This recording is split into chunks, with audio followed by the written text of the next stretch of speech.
ದಕ್ಷಿಣ ಕನ್ನಡ ಜಿಲ್ಲಾಡಳಿತ ವತಿಯಿಂದ ನಡೆದ 75ನೇ ಸ್ವಾತಂತ್ರ್ಯೋತ್ಸವದ ಸಂದರ್ಭದಲ್ಲಿ ಮಂಗಳೂರಿನ ನೆಹರು ಮೈದಾನದ ಧ್ವಜಾರೋಹಣ ನೆರವೇರಿಸಿ ಸಂದೇಶ ನೀಡಿದ ಸಚಿವ ಎಸ್ ಅಂಗಾರ ರಾಷ್ಟ್ರಪಿತ ಮಹಾತ್ಮ ಗಾಂಧೀಜಿ ಹೆಸರನ್ನ ತಮ್ಮ ಭಾಷಣದ ಕೊನೆಯಲ್ಲಿ ಉಲ್ಲೇಖಿಸಿ ಅವಮಾನಿಸಿದ್ದಾರೆಂದು ಖಂಡಿಸಿ ಇಂದು ದಕ್ಷಿಣ ಕನ್ನಡ ಜಿಲ್ಲಾ ಕಾಂಗ್ರೆಸ್ ನಗರದ ಟೌನ್ ಹಾಲ್ ಮುಂಭಾಗ ಗಾಂಧಿ ಪ್ರತಿಮೆ ಬಳಿ ಪ್ರತಿಭಟನೆಯನ್ನ ನಡೆಸಿತು.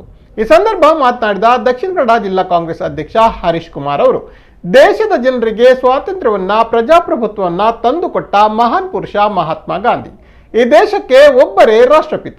ಪ್ರಪಂಚದ ಎಲ್ಲಾ ದೇಶಗಳಲ್ಲೂ ಗಾಂಧೀಜಿ ಪ್ರತಿಮೆಗಳಿವೆ.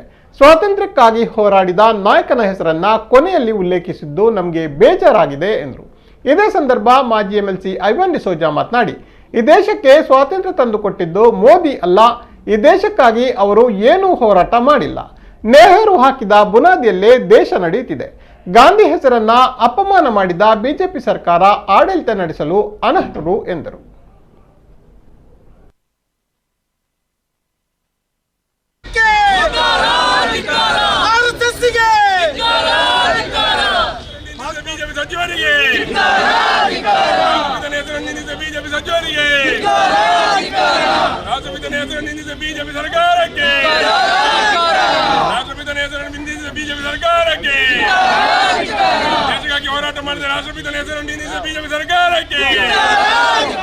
ಈ ದೇಶಕ್ಕೋಸ್ಕರ ಹೋರಾಟ ಮಾಡಿ ನಮಗೆ ಸ್ವಾತಂತ್ರ್ಯವನ್ನು ಕೊಟ್ಟದ್ದು ಅವರ ಈ ಅಸೀಮ ಹೋರಾಟದ ಪರವಾಗಿ ನಾವಿವತ್ತು ಸ್ವಾತಂತ್ರ್ಯವನ್ನು ಅನುಭವಿಸಿ ಅವರ ಭಿಕ್ಷೆಯಿಂದ ನಾವು ಇವತ್ತು ಬದುಕ್ತಾ ಇದ್ದೇವೆ ಈ ದೇಶದಲ್ಲಿ.